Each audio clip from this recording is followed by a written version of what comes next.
Bismillah, Assalamualaikum warahmatullahi wabarakatuh. Apa kabar pendidikan hebat Indonesia? Alhamdulillah, beberapa waktu yang lalu Kementerian Pendidikan Nasional melakukan rapat kerja dengan Komisi 10. Terungkap tentang anggaran 80 triliun lebih yang akan diajukan dalam rancangan anggaran belanja negara, dan anggaran tersebut telah disampaikan di kementerian dan salah satunya adalah tentang SMK Pusat Keunggulan. Mari kita dengarkan bersama-sama penyampaian dari Ibu Suharti, Sekjen Kementerian Pendidikan Nasional di rapat Komisi 10 tersebut. Besar di pagu indikatif dan usulan-usulan tambahan selama pembahasan di minggu kemarin. Kami sampaikan bahwa sebagaimana kita ketahui dalam pagu indikatif alokasi anggaran untuk Kemendikbudristek adalah sebesar 80,16 triliun rupiah yang merupakan baseline dari kegiatan-kegiatan tahun 2023, belum termasuk kegiatan-kegiatan tambahan sebagaimana disampaikan di dalam surat edaran bersama Menteri Keuangan dan Bappenas. Dari 80,16 triliun tersebut, alokasi untuk PAUD, program PAUD dan wajib belajar 12 tahun adalah 10,18 triliun, program pemajuan dan pelestarian bahasa dan kebudayaan sebesar 1,6 triliun, program kualitas pengajaran dan pembelajaran 13,08 triliun, program pendidikan tinggi 31,72 triliun, dan pendidikan vokasi dan pelatihan vokasi 3,86 triliun, serta program dukungan manajemen sebesar 20,14 triliun.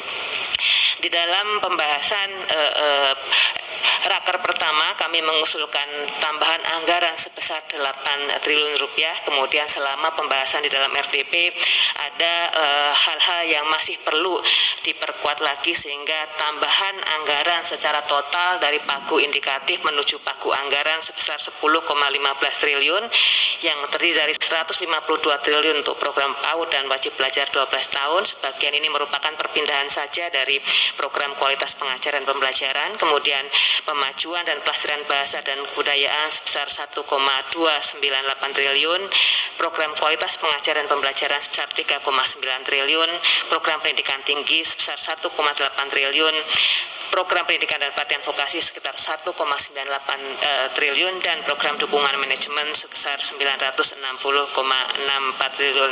Program dukungan manajemen ini tambahan-tambahan yang terkait dengan kegiatan-kegiatan sosialisasi dan berbagai BIMTEK di daerah-daerah, karena banyak sekali program-program Kementerian Pendidikan, Kebudayaan, Riset dan Teknologi yang merupakan kewenangan daerah, sehingga program-program yang kami usulkan di dalam dalam dukungan manajemen untuk memastikan bahwa kebijakan yang setelah digariskan oleh Kementerian Pendidikan, Kebudayaan, Riset dan Teknologi juga menjadi acuan oleh pemerintah daerah dalam melaksanakan program-program, termasuk di dalamnya yang dibiayai melalui berbagai macam pembiayaan transfer ke daerah, baik melalui DAU maupun DAK fisik maupun non fisik. Kemudian halaman berikutnya kami sampaikan terkait dengan rincian menurut unit utama, 9 unit utama yang ada di Kemendikbudristek.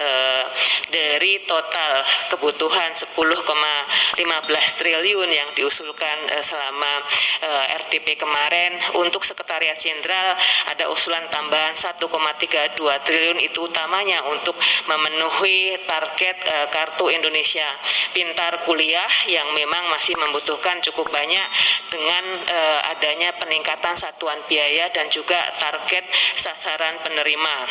Kemudian juga untuk platform digital yang meskipun tidak banyak kami usulkan di dalam tambahan di 2023, serta adanya tambahan kebutuhan untuk tunjangan guru besar yang memang masih belum mencukupi. Kemudian untuk Inspektorat Jenderal naik sekitar 13,4 miliar rupiah itu untuk meningkatkan fungsi koordinasi audit. Kemudian untuk Ditjen Pendidikan Anak Usia Dini, Pendidikan Dasar dan Pendidikan Menengah diusulkan tambahan sebesar 457, lebih banyak untuk melakukan pendampingan dan penguatan program PAUD Paudikmen sejalan dengan upaya kita meningkatkan kinerja, peningkatan akses, peningkatan mutu dan tata kelola pendidikan Paudasmen.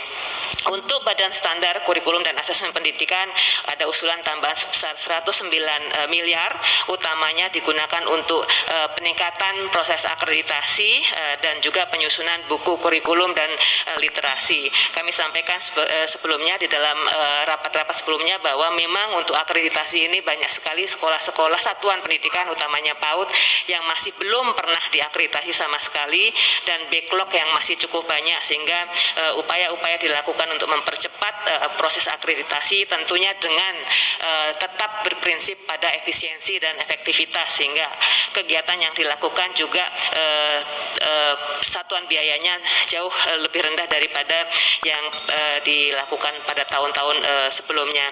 Kemudian juga untuk Badan Pengembangan dan Pembinaan Bahasa utamanya digunakan untuk kegiatan-kegiatan literasi. Untuk Ditjen Kebudayaan ada tambahan sekitar 1,32 triliun rupiah, utamanya untuk kegiatan pembangunan pusat kebudayaan Muaro Jambi dan event internasional dan juga event-event kebudayaan yang ada di Indonesia. Kemudian Ditjen Guru dan Tenaga Kependidikan kami masih mengusulkan sebesar 3,8 triliun untuk utamanya untuk PPG baik itu pra maupun dalam jabatan, kemudian juga seleksi guru P3K bagaimana Bapak dan Ibu sampaikan agar proses ini bisa lebih baik, lebih luas dan lebih banyak lagi guru-guru yang bisa memenuhi formasi yang sudah ditetapkan. Kemudian juga peningkatan program organisasi penggerak yang masih membutuhkan tambahan anggaran, dan ini untuk memastikan bahwa organisasi non pemerintah di Indonesia lebih banyak lagi berperan di dalam peningkatan kualitas pendidikan di Indonesia. Untuk Ditjen Pendidikan Tinggi, Riset dan Teknologi, kegiatan yang diusulkan masih butuh tambahan sekitar 657,8 miliar rupiah, utamanya digunakan untuk peningkatan kapasitas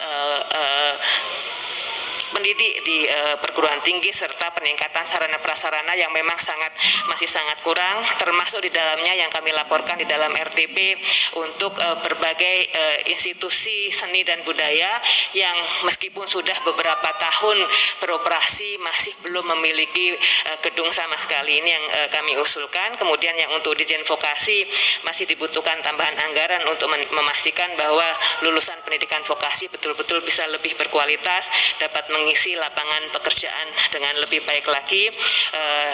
Usulan tambahan sebesar 2,22 triliun rupiah utamanya digunakan untuk proses kemitraan yang memang masih membutuhkan dukungan banyak, kemudian peningkatan kualitas SDM pendidikan vokasi baik melalui upskilling maupun reskilling juga, dan juga penyediaan sarana prasarana perguruan tinggi vokasi, dan tentunya sebagaimana Bapak Ibu usulkan agar peningkatan SMK juga diperkuat untuk memastikan lulusan SMK lebih baik lagi, lebih produktif. Sekian tayangan kali ini, dan anggaran untuk SMK itu mendapat perhatian yang sangat proporsional di anggaran APBN 2022. Terima kasih. Assalamualaikum warahmatullahi wabarakatuh.